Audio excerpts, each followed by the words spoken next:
এই সামনে জানুয়ারি মাসের 3 তারিখ 4 তারিখ 2 দিন ব্যাপী আকিস করব। ওই যে খুলনায় যে মাহফিল দিত আকিস ফাউন্ডেশন, ওইটা দেবে না, ওইটা যশোরে দেবে। সুবহানাল্লাহ, আলহামদুলিল্লাহ। যশোরে দেবে। যে ফুলের হাটের যে হাসপাতাল আছে ওনাদের আদ্দিন হাসপাতালের পেছনে এই বিশাল মাঠে আমারে 3 তারিখে দিয়েছে জানুয়ারির রাত 8টা থেকে 11টা পর্যন্ত। আলহামদুলিল্লাহ। আর মিজানুর রহমান আসারি ভাইকে দিয়েছে 4 তারিখে, ওনারও 8টা থেকে 10টা পর্যন্ত। আকিস গ্রুপ করবে আজকে দাওয়াত। ওনারা আমারে দাওয়াতটা ছিল সেই কোথায় চট্টগ্রাম বিভাগে। আকিস সাহেবের এই বড় ছেলে ডাক্তার মহিউদ্দিন জোর করে বলছে এখানে নেওয়া লাগবে। যশোরবাসী, নড়াইল, যশোর, ঝিনাইদহ, সাতক্ষীরা, খুলনা, বাগেরহাট 4-5 জেলার মানুষকে আমরা হাজির করবো। অন্তত 10 লাখ মানুষ হবে ইনশাআল্লাহ ওই দিন। আরে ভাই আগামী বছর যে সময় পাইছে থাকবে, এই অবস্থা দেখছে কি হবে সামনে দেখেন ছোট্ট দিকে যায়। আমরা প্রথমটা শুরু করছি, যেহেতু প্রথমে সূরা নাহাল আছে 112 নম্বর আয়াত। খুব ভালো করে আমি বাংলাদেশের সাথে খাপের খাপ মিলাবো ইনশাআল্লাহ। জবান খুলে আগে পড়ে নেই, একটু নড়াচড়া ওঠা এগুলো কম করবে। শুধু প্রসাব পায়খানা আর বিড়ি খাওয়া বাদ দিয়ে যেতে পারবে। বিড়ি খেতে পারে, অনেকের নেশা আছে তো না খেলেও আপনি খেয়ে আবার চলে আসেন নাকি। আর আমি আকিস গ্রুপে আছি খতিব হিসাবে, ওদের বিড়ি যেন বিক্রি হয় এই জন্য আমার আবার অ্যাডভার্টাইজ করা লাগবে না, আপনারা খেয়ে আবার চলে আসেন। আমি চট্টগ্রাম আর সিলেটে বহু ইমাম সাহেবকে বিড়ি খেয়ে ফেলে দিয়ে নামাজে দাঁড়াতে। তারা ইমাম সাহেব যদি বিড়ি খায় মুসল্লি তো গাঁজা খাওয়ার কথা, অন্তত গাঁজা পর্যন্ত যাবে না, বিড়ি না না, এটাও ঠিক না। আমরা বলেছি আকিস সাহেবের যে ছেলেরা আছে কয়েকজনকে বলেছি স্যার এগুলো বাদ দিয়ে দিন। ওনারা বলছে আমরা ছেড়ে দেওয়ার ইচ্ছে আছে, আমার বাবা যাই করেছে আমরা খাবার বানাবো। আমাদের 65টার উপরে প্রোডাক্ট তৈরি হচ্ছে এখন বাংলাদেশে। আমি মনে হয় বিড়িটা ছেড়ে দিলে ওনাদের যে এখন অর্থ সম্পদ আল্লাহ দিয়েছে 14 বংশ বসে খাবে, টাকা পড়াবে। সুতরাং এই হারাম কাজ যেটা, এটা ছেড়ে দেওয়া ভালো। কথাও দিয়েছে আস্তে আস্তে ছেড়ে যাবে, একবারে তো সম্ভব না। 12,000 কোটি, 14,000 কোটি, 20,000 কোটি এত টাকা একবারে ছেড়ে দেওয়া, ছেড়ে দিলে ভালো ইনশাআল্লাহ। সামনে এই আপনি বিড়ি খেতে যাচ্ছেন নাকি? হ্যাঁ, আমরা একটু তেলাওয়াত করি, শয়তান আশপাশে থাকলে যেন ভাই পালায়। তবে আউযু বিল্লাহি মিনাশ শাইতানির রাজীম, বিসমিল্লাহির রহমানির রহিম।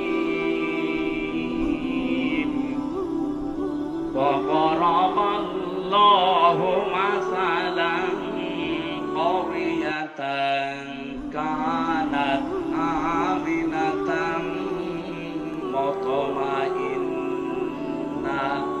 এ পর্যন্ত থাক। সূরা নাহাল সূরা বললাম। তাফসীর করার জন্য এখানে অ্যাডভোকেট গাজী এনামুল হক সাহেব আছে, বহু পুরাতন মানুষ আপনাদের। কত আলেম বসে আছে, তাফসীরের মূল নীতি উসুলে তাফসীরের 13টা লেখা আছে। এটা তাফসীরে খাজানের প্রথমে পাবে। কোন আয়াত থেকে কথা বলতে হলে তার আগের আয়াত পরের আয়াতের সাথে সম্পর্ক কি, এটা মাতৃভাষায় অর্থ, শুদ্ধ তেলাওয়াত, এরপরে ঐতিহাসিক প্রেক্ষাপট, শানে নজুল যেটা বলে ব্যাকগ্রাউন্ড, এরপরে এখানকার শিক্ষা কি, এরপরে শিক্ষা নিয়ে বাড়ি যাওয়া লাগবে। এগুলো আগে বলা লাগবে।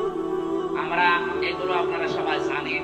আমরা একবারে চলে যাচ্ছি, যেহেতু শুদ্ধ তেলাওয়াত আমরা প্রথমে করেছি। আল্লাহ পাক এখানে একটা গ্রামের উদাহরণ দিয়েছেন। এটা গ্রাম না, মনে করেন এই রহিতা, এই কদলাপাড়া, এই গ্রামের উদাহরণ আল্লাহ দিচ্ছে। যদিও এই গ্রামের না, এটা মক্কা শরীফের। আমরা এই গ্রামটা একটু ধরে তারপরে তাফসীরের সাথে মিলাই। আমি যা বলছি এটা ফিজিলালিল কোরআন থেকে কোট করা। আল্লাহ রাব্বুল আলামিন বলেন আমি একটা গ্রামের উদাহরণ দিলাম। এই গ্রামের উদাহরণ কেন দিয়েছি? কারণ এখানে যারা বসবাস করত, 1 নম্বরে তারা নিরাপদ, 2 নম্বরে নিশ্চিন্ত। এ পর্যন্ত বাংলা অর্থ ছিল। ঐতিহাসিক প্রেক্ষাপট, শানে নজুল কি, মুফাসসির লিখেছেন তাফসীরে হাক্কানিতে, নবীজি যখন মেরাজে যাচ্ছিলেন দেখলেন কালো কালো কি যেন উপরে উঠতেছে। বিশ্ব নবী যখন প্রথম আসমান পাড়ি দিয়ে 6ষ্ঠ আসমান 7ম আসমানে উঠবেন, তখন দেখলেন কালো কালো কি যেন পিপিলিকার মতো নামতেছে। জিজ্ঞাসা করলেন, ইয়া আখি জিবরাইল, হে ভাই জিবরাইল, আমার সফর সঙ্গী আপনি। এই যে কালো কালো কি ওঠে, আরে পিপিলিকার মতো কি এগুলো নামে? ভালো করে শুনবেন, ফেরেশতা জিবরাইল ওই দিন বলেছিল, হে রাসূল, দুনিয়াতে যে যেই ধরনের গুনাহগুলো করে এগুলো সব আকাশে উঠতেছে, আর এই গুনাহগুলো আল্লাহ আবার গজব করে ওই যে পিপিলিকার মতো নামাচ্ছে। পৃথিবীতে আমরা যে যেই ধরনের গুনাহ করবো এটা কিন্তু আমার রিটার্ন আসবে। কথা বুঝতেছেন? তাহলে এমন আজকে এমন শিক্ষা নিয়ে যাবো যেন অন্তত এগুলো আর না ওঠে, এটা বন্ধ হয়ে যায়। এটা যদি নিচ থেকে বন্ধ হয়ে যায়, উপর থেকে আসাও বন্ধ হয়ে যাবে। কথা বলেন না কেন? আল্লাহ ইচ্ছা করে কিচ্ছু নামাতে চান না। আমরা যা করি এটা ইনপুট দেওয়ার পর এটা আউটপুট আসে। কোরআনে কারিমে ব্যাপারে জানিয়েছেন সূরা রুমের 41 নম্বর আয়াতে, সাহারাল ফাসাদু ফিল বাররি ওয়াল বাহর বিমা কাসাবাত আইদিন নাস, ইলা আখির আয়াত। আল্লাহ পাক বলেন, জলে স্থলে যে বিপদ আপদ মুসিবত গজবগুলো দেখতে পাও, একটাও আমি দিতে চাই না। এগুলো সব তোমার দুই হাতের কামাই। কেন এগুলো দেয় জানো? লিউযিকাহুম বা'দাল্লাযী আমিলু, আমি মজা চাকাতে চাই, স্বাদ আস্বাদন করাতে চাই। তোমরা যে অপরাধগুলো করো, আমল করো, কাজ করো, এই কাজের কিছু প্রতিদান আমি দুনিয়ায় পাঠাইলাম। আল্লাহু ইয়ারজিউন, আশা করি তোমরা ফিরে আসবে। কিন্তু আমার আল্লাহর আফসোস, ফিরে তো আসো না, তোমাদের বৃদ্ধি আরো বাড়ে। কথা বলেন না কেন? সূরা শুরার 30 নম্বর আয়াতে আল্লাহ আরেকটু বিস্তারিত ভাবে আয়াত দিয়েছেন, ওয়া মা সাবাকুম মিন মুসিবাতিন ফাবিমা কাসাবাত আইদিকুম ওয়া ইয়াফু আন কাসীর। যারা স্তরে যে বিপদ আপদ মুসিবত গুলো আসে সব কিন্তু তোমাদের হাতের কামাই করা, অধিকাংশ তো আমি আল্লাহ মাফ করে দেই। তাছাড়া যত অপরাধ তোমরা দুনিয়ায় সংগঠিত করো সবগুলো তো উপরে উঠতেছে। এগুলো যদি আমি আল্লাহ কসবার আযাব নাযিল করি, 60 বেলার সময় পেতে না। সুতরাং আমাদের উচিত হবে আয়াত থেকে শিক্ষা নেওয়া। আমরা দেখি আল্লাহ আয়াত দিয়ে কি জানাতে চাচ্ছেন। প্রথমে উদাহরণ দিচ্ছেন আল্লাহ, ওয়া দারাবাল্লাহু মাসালান ক্বরিয়াতান। দরাবা মানে দৃষ্টান্ত দেওয়া, এই দৃষ্টান্ত উদাহরণ উপমা দিচ্ছে কে? এই দেখেন, ওয়া দারাবাল্লাহু মাসালান ক্বরিয়াতান কানাত আমিনাতান মুতমাইন্না। আল্লাহ বলেন, আমি নিজে উদাহরণ দিলাম, উপমা দিলাম, দৃষ্টান্ত দিলাম একটা গ্রামের। কি সেই গ্রামে ছিল জানো?